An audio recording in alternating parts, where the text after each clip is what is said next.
So ఈరోజు ఈ NEET commerce care of all competitive ఎగ్జామ్స్లో మెయిన్గా 10th క్లాస్కి సంబంధించి one of the most important live process excretion. ఎక్స్క్రీషన్లో చూసుకుంటే one of the most important excretory organ kidney, దాని తర్వాత స్ట్రక్చర్ అనేది ఇప్పుడు మీరు చూస్తున్నారు. సో ఓవరాల్గా excretion means removing substance like separate from different types of waste material. అంటే ఎవ్రీడే మనం తీసుకున్న ఫుడ్ మెటీరియల్ అంతా కూడాను బయటికి రిమూవ్ చేసే ప్రాసెస్నే ఎక్స్క్రీషన్ అని చెప్తాం.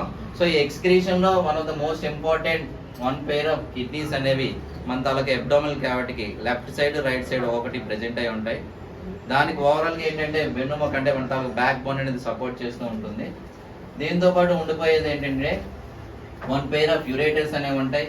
దాంతోపాటు యూరినరీ బ్లాడర్ ఉంటుంది, అట్ ద సేమ్ టైం యురేథ్రా. ఇవన్నీ కూడా ఎక్స్టర్నల్ స్ట్రక్చర్కి సంబంధించి పార్ట్స్. సో ముందుగా ఎక్స్టర్నల్ కిడ్నీలో దాని తర్వాత లెంత్ చూసుకుంటే ఈచ్ కిడ్నీ 10 సెంటీమీటర్స్ లెంత్ ఉంటుంది, 5 to 6 సెంటీమీటర్స్ బ్రెత్ అంటే వెడల్పు ఉంటుంది, 4 సెంటీమీటర్స్ థిక్నెస్ అనేది ఉంటుంది అనమాట. సో ఇప్పుడు ఏంటంటే ఈ కిడ్నీస్ తాలూకు బయటికి చూడడానికి ఎలా ఉంటాయంటే కాన్వెక్స్ షేప్లోను, అటువైపు చూసుకుంటే ఇన్నర్ వైపు చూసుకుంటే కాన్కేవ్ షేప్లోను కిడ్నీస్ అనేవి కనిపిస్తాయి. ఇవి ఒక రకమైన బీన్ షేప్లో రెడ్డిష్ బ్రౌన్ కలర్లో ఉంటాయి రెండు కిడ్నీస్ అనేవి. దానిపైన ఈ రెండు కిడ్నీస్ పైన ఒక క్యాప్ షేప్లో ఉండే గ్లాండ్స్ ఉంటాయి. వీటినే ఎడ్రినల్ గ్లాండ్స్ అని చెప్తాం. ఈ ఎడ్రినల్ గ్లాండ్స్ నుంచి ఎడ్రినలిన్ అనే ఒక హార్మోన్ అనేది రిలీజ్ అవుతుంది. దీన్నే ఫ్లైట్ హార్మోన్ అని చెప్తాం. ఆఫ్టర్ దట్ మనం తీసుకున్న ఫుడ్ మెటీరియల్ని ఒక ప్లేస్ నుంచి ఇంకో ప్లేస్కి ట్రావెల్ చేయడానికి one pair of ureters, tube like structures అనమాట, వైటిష్ కలర్లో ఉంటాయి. దీని తలక లెంత్ అనేది 30 సెంటీమీటర్స్ ఉంటాయి.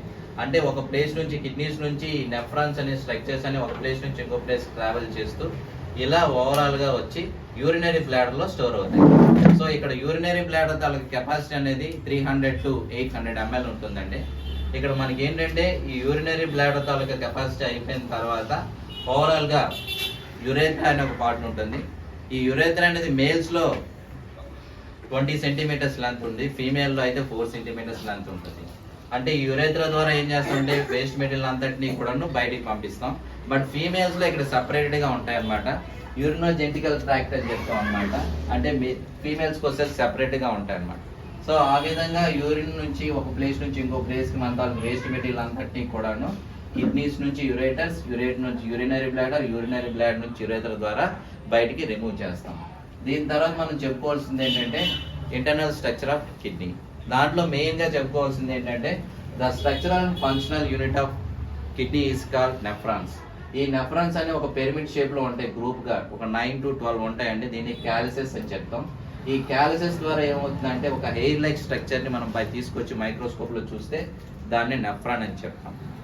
సో ఆ నెఫ్రాన్ తాలూకు స్ట్రక్చర్ని మరొక క్లాస్లో చెప్పుకుందాం. Thank you.